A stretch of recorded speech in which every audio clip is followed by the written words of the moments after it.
Hi, it's Isaiah again. I have not spoken on YouTube for a little while because I've been getting other projects done, doing other stuff, and getting a bit more involved with what I do with ministry and also with film work. Somebody sent me an inbox request and said, could you please record something in Logic, with some hip hop kind of groove and stuff like that?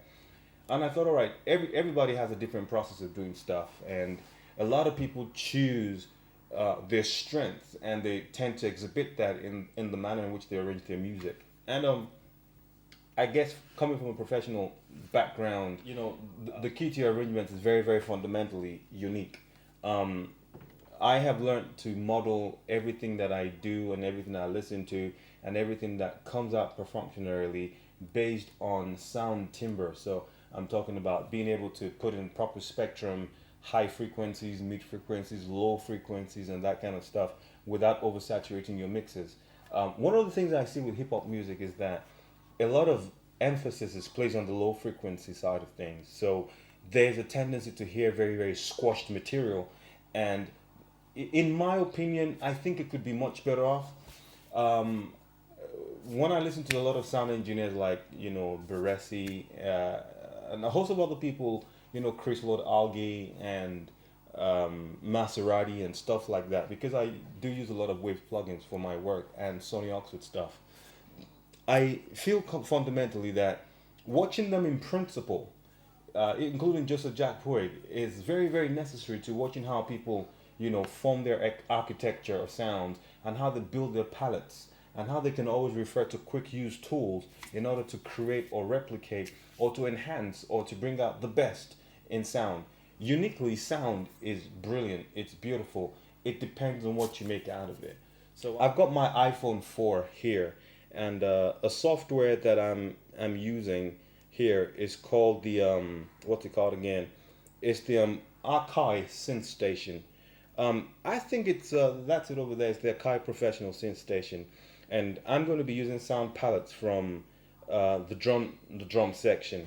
What I'm hoping to get out of here is using the vocal kit, and I just picked out some really cool unusual sounds, from inside there, and I thought I'm just going to add them into the mix of what I'm doing.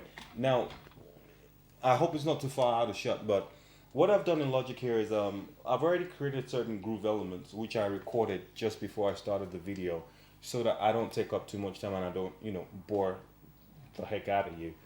And what I've done is to create the arrangements, and then I will possibly record this live or I'll play it as I go along so that you can have an idea of what it is to literally have sound palettes that sound very strong in their field, dominant, but yet do not overpower, your songs or your mixes. And I have already mixed this, in terms of levels. I have not done anything other than to, I think, possibly just put the Waves VEQ 4 on my kick drum, which is my emphasis with the bass guitar. Now I've got like a kind of crunchy like bass guitar sound inside here, which I took from the Vanguard software. So if you listen closely, then you'll be able to understand. Now I would solo every one of my pieces so you can hear them correctly, and then just to tell me what you think. And if you like what you've been hearing so far, please do subscribe. I do have a huge amount of subscribers already, and for some people that I don't respond to your subscriptions early, I am very, very sorry, because I really get very inundated and very busy with doing other stuff, not being around, traveling and stuff like that. So yeah. What I have in the studio, just briefly here, is just the writing setup. This is not my normal setup studio, but we've moved into another place which is smaller, and I need to do something, especially when I'm doing film work. So this is actually designed for writing film, post editing and stuff like that. I do my color correction or color grading and everything from Final Cut over here, and at the same time I do write and compose and do like the weird, unusual Foley stuff. Believe it or not. So I have my Kai Pro 49 here. This is the Behringer Xenix 1002, which is a battery operated mixer which I use on the field for film. So it's a 1, 2, 3, 4, 5, 6, 7, 8. It's a 10 input line feed, but I use this for separating my vocal mixes when I record straight into camera. Like I told you before, this is my iPhone 4, and the sound that I'm going to be using is from the Akai synth station, and it's called the vocal kit. So I'll get straight to the point and let you guys hear. Now on the vocal kit, these are the sounds I'm going to use. So to some of the guys in the hip hop world, this will probably sound very familiar, and a lot of you guys may like this. There, there, there, and the last, probably not the least, there. So I got there, the boom, boom. So here are sounds I'm going to mix into the hip hop stuff, and now I'm going to just play each and every groove one by one so you can hear it.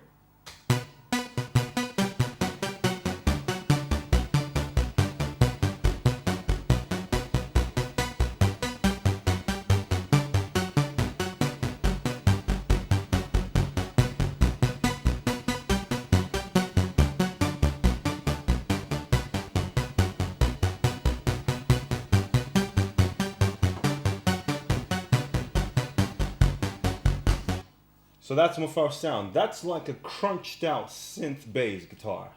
And then this is the other product that I have behind it.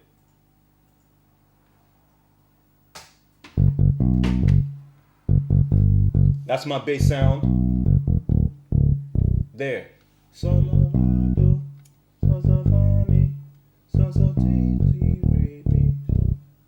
that's the bass that I have over there.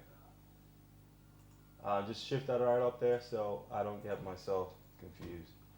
And I think these are the hi-hats that I put in.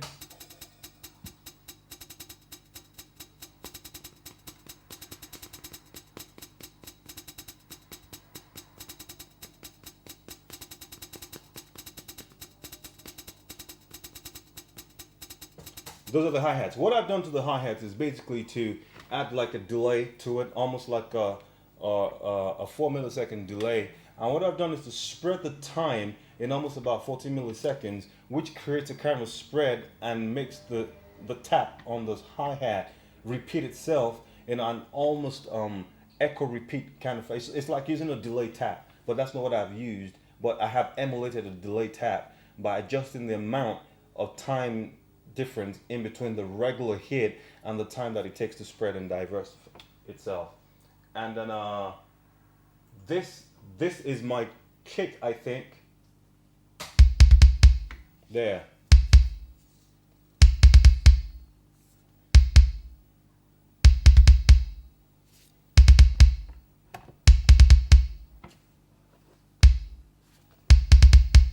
That's it. And then this is the snare.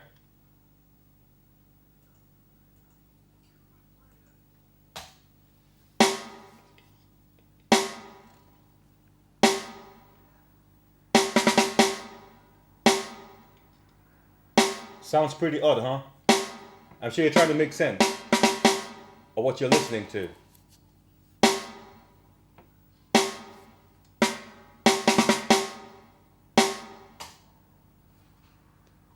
Now that's the snare, and I'm sure you're thinking, what hit is that? Now what I've done is when I played the drums, I separated the snare from the kick drum.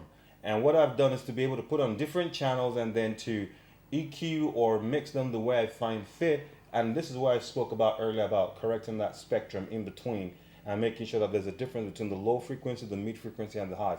As you can hear the snare, it's pretty high. It's got that sharp snap to it, you know, and then you've got a bit of mid-tones around it. So there's a particular function in wanting to make sure that during post, I can go into that and I can model them the way I want. I could send them out into a group out, into an overhead, into a room, or mic or something like that. I can emulate different things in order to accentuate the frequencies and make sure that there's a very, very good tonal harmonic balance.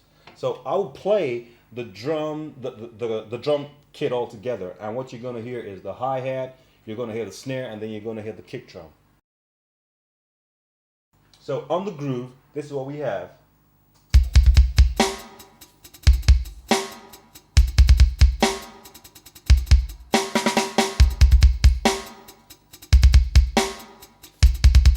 So as you listen to this, I'm going to add the rest of the elements into it, and then you begin to get the feel of the groove that I've actually created.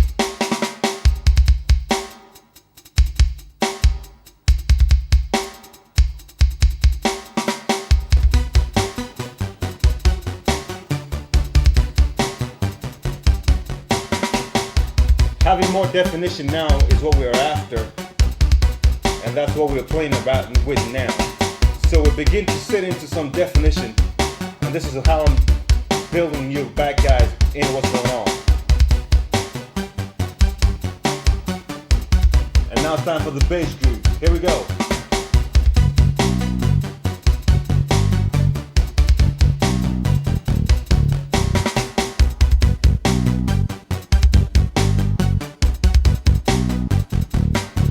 Now let's add a bit of the hip hop sounds inside there, and then let's hear what's gonna happen.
So what I'm gonna do now is, it's been recorded right in there.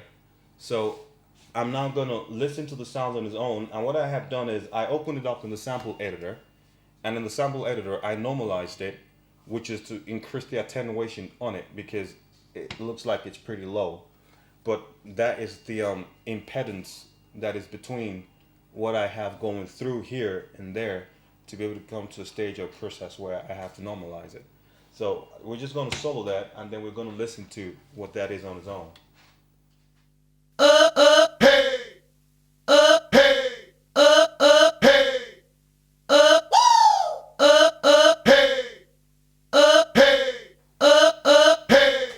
Okay, I am quite happy, and I know that's what it is. So now I go into what's called the flex time, and then I can actually quantize that audio and make the audio sit with the rest of the groove in the mix. So this is it.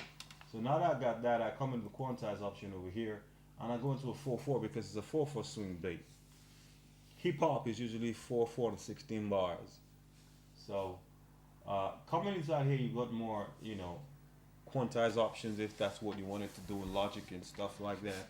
But here we're just going for the simple stuff. So now, how about I just do a very clean mix over what we have over here.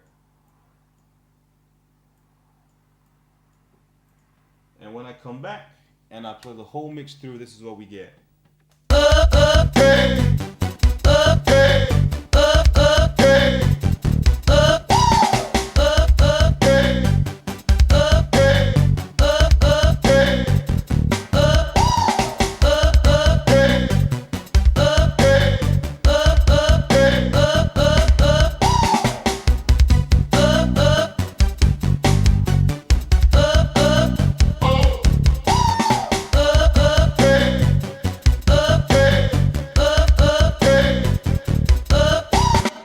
I didn't mean to take much of your time, but this is just my own little video to show you guys everything that it is within trying to build a hip hop beat. I hope you enjoyed it, and if there's anything else you'd like me to do, you just know what to do. Just subscribe to me and just send me a message and stuff like that, and I'll be more than happy to be able to make something.